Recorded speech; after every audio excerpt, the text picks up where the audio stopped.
People love their pets. And I think in tragedy, we cling to things that bring us that comfort and that joy. And that is what pets bring us, you know?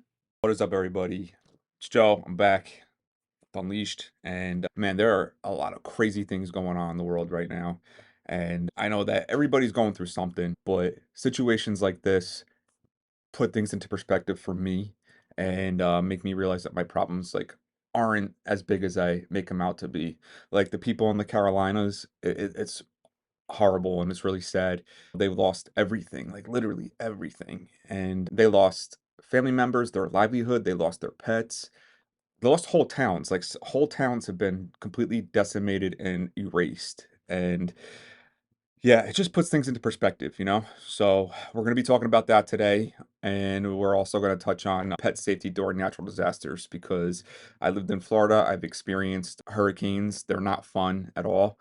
And there's an area of maybe education that needs to be brought up when it comes to what to do with your pets or how to prepare yourself with your pets for these situations. So, we're going to talk about that and more. Stay tuned.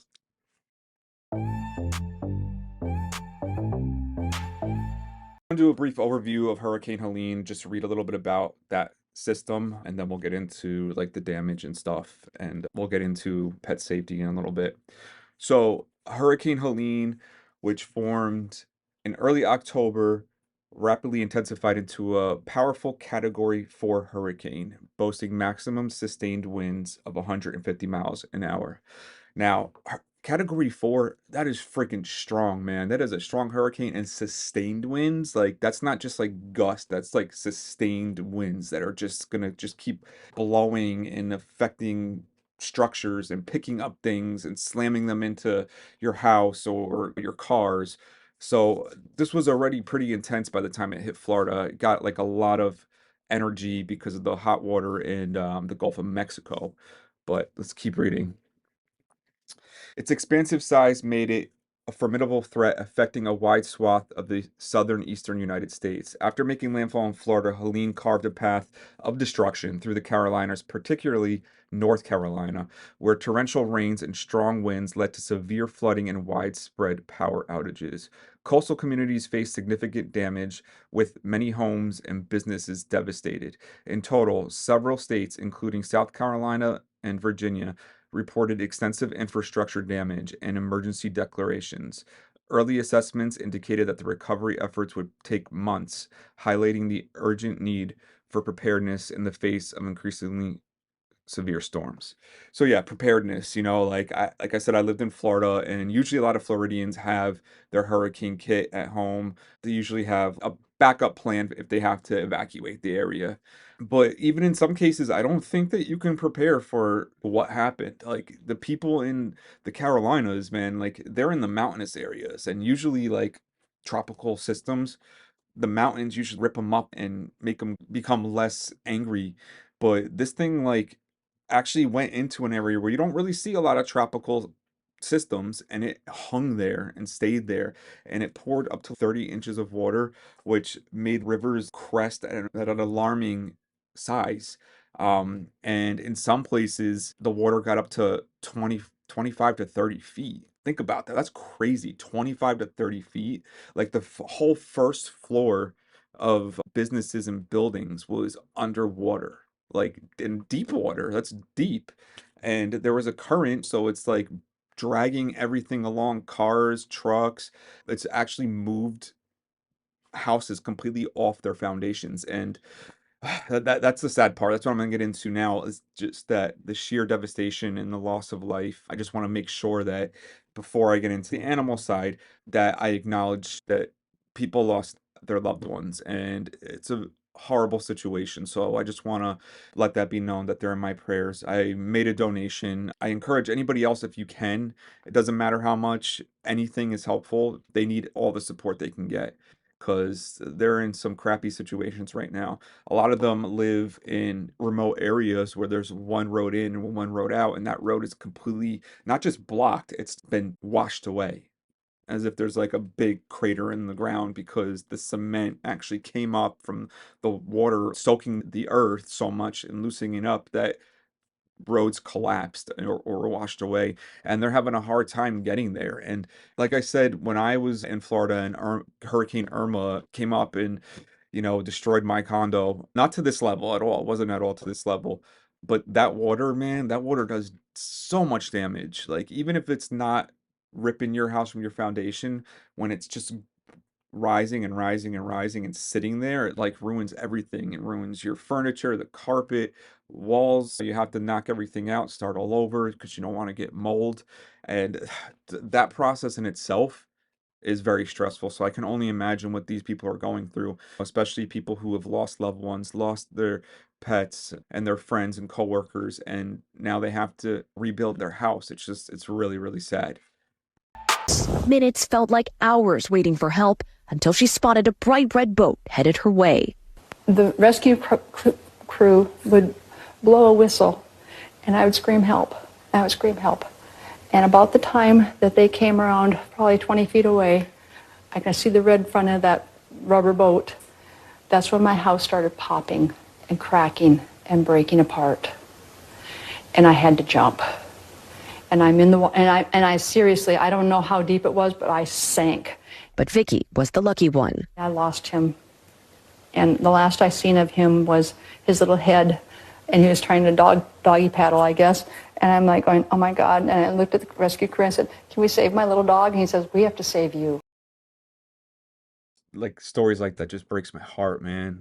Her house that they built is destroyed. Now it's floating down the river with them in it. That must be completely terrifying. And, like, as in some of the footage that I've seen, when these houses are like going down that current of water at that speed, the water was so powerful, like so powerful again. And I know, like I've said this before, but I'm just got to emphasize on the power of the water, that it actually ripped whole houses off of their foundation and took them as far as 4 football fields in length away from the initial foundation where they were. And some people were in these houses as they were floating, downstream. And a lot of the times they would hit, and anything that they hit would split the house up. And this poor lady, she already lost her husband. That's her companion for life. She just lost him. And she had the dog on her shoulders, man. And she tried to jump in the water, but she couldn't hold on to him because of the water. And she actually saw him trying to swim, which, that just like hurts me so bad. All of it hurts me so bad. But like, her dog was trying to swim and paddle, and they couldn't save him, and there was a lot of stories like that. It's just really heartbreaking. It's really heartbreaking. Let's just start talking about some of the preparedness stuff that you can do at home. You want to make sure for your emergency plan that I think number one, I'll say as a veterinary nurse, because I get a lot of people that bring animals that they found wandering around, is to have an updated microchip on your pet with your information in. Because in the event that you get separated and your pet wanders off, or like sometimes like miraculous things happen. I don't know if anybody remembers that hurricane. I think it was in Oklahoma, not hurricane, I'm sorry, that tornado, like it was like a F5 tornado, the worst that there is. And I think it was in Oklahoma, and they were interviewing this elderly lady on a news channel, and she was just saying like how her and her dog were huddled up in the bathroom, and then the tornado ripped the house apart and she couldn't find the dog. But as they were interviewing her, the reporter was like, oh my God, the dog, and the dog was like under like all this debris just laying there. And they picked it up, and the dog walked out, and the dog was, stupid microphone, they picked it up and the dog walked out, and that was like a miraculous thing. So in the event that anything like that could happen, it's best to make sure that their home again chips are updated. Also, you want to make sure that you have a separate stash of food if your dog is on any type of medications, your dog or your cat. Make sure you have a backup bottle of each of those, a pet carrier, a leash, identification tags, just stuff that can help lessen the chances, if they survive, of them being brought to a shelter and adopted out, or not adopted out and just unable to reach them. And then the next thing is your evacuation plan. Just make sure you research what routes to take to get out and to the nearest shelter, and also research what shelters are pet friendly, because some of them will let you bring your pets with them. I assume you would have to keep them in a cage or a carrier, but it's better that than leaving them to the mercy of the storm, which isn't very merciful. Another helpful thing you can do is keep updated copies of vet records in case, because these storms, they take everything. They take your important papers, they take your sentimental photos, they take your like computer. So they take all that stuff with them and they destroy it. So having an updated medical file where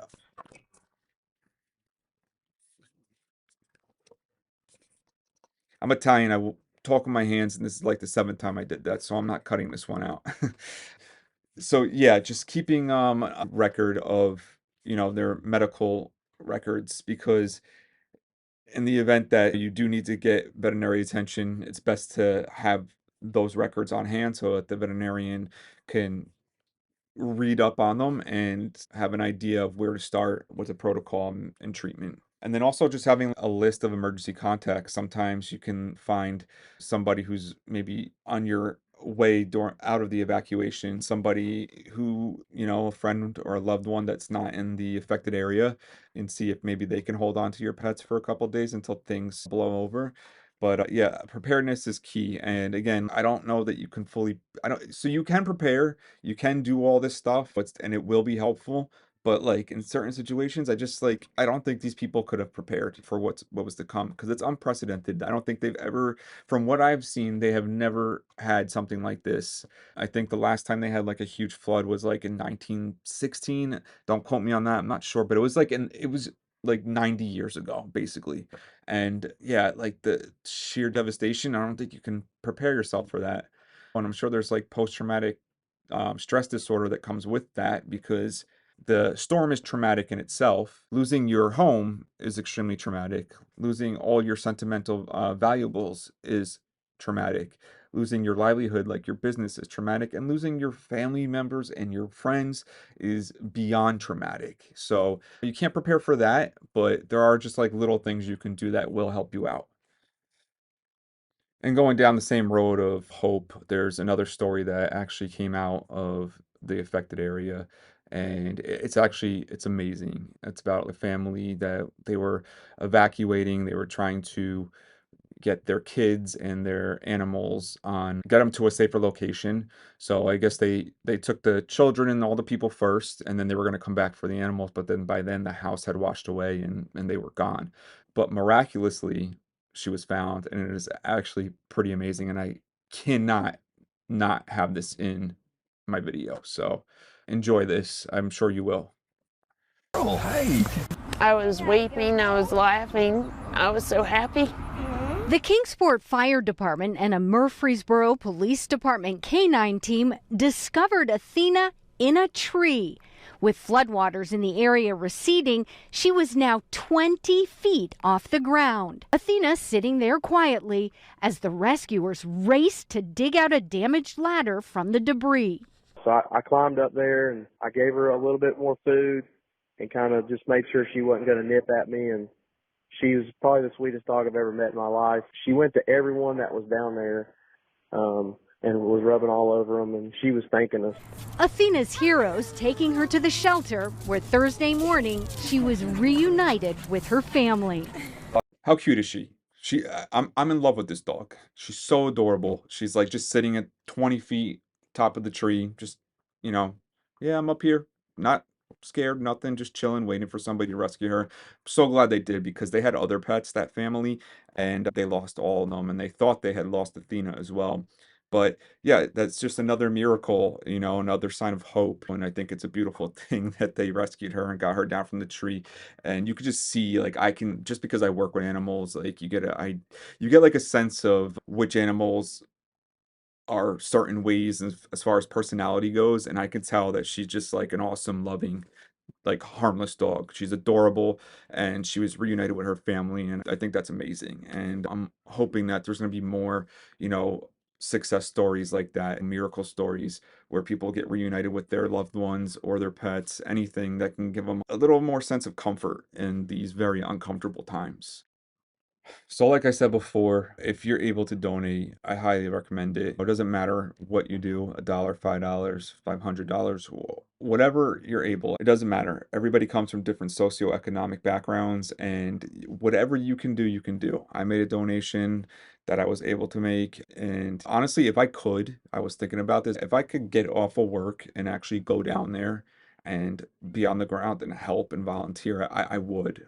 That's something I would do. But we can't do everything. So hopefully with donations, and not even just money donations, like toilet paper, dog food, baby formula, anything really that people would need, or like basic necessities that they are dealing with not having right now, would be a great beneficial help. And there's a couple of organizations that I was researching in the beginning of the video where you can hear the woman talking about how pets bring us joy.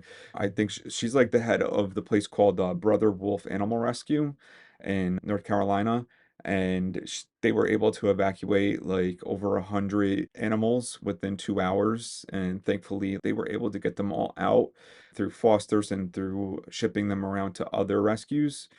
So that's one place that really needs a lot of help. They're going to need a lot of supplies. Their building has been destroyed, so they're going to have to redo that. The other one that works closely with them is in Rhode Island. And if you're not in the Carolina areas and you're more up north by Rhode Island, there's a place called Potter League for Animals, and they have a whole bunch of animals that were brought over by plane from South Carolina because they had to evacuate all the animals. Another one is Samaritan's Purse. That is a Christian-based organization, and they go out there and they help and donate supplies and food, and help people who are more isolated than in the inner cities, because don't forget, there's a lot of people who live in just remote areas that have, like I said, one way in, one way out, and that one way has been washed away. These organizations are helping them, and if we can donate even to them, it would help those that are in need in the Carolinas and Tennessee and all the states that were affected. So yeah, I donated, and I highly recommend you guys donate. If anybody has any stories that they want to share, like if anybody that watches these videos that's in that area, in the affected area, and they want to share or have me highlight something, don't hesitate to message me. I would be glad to do that. And yeah, that's it. I guess I'm gonna leave it there. If you guys have any questions, concerns, to do same old stuff, drop a comment, drop a like. I would appreciate that very much. But yeah, I'm going to leave it there, and I will catch you guys at the next one. Everybody's saying something different. I'm so confused. I don't. Yeah, I like lost.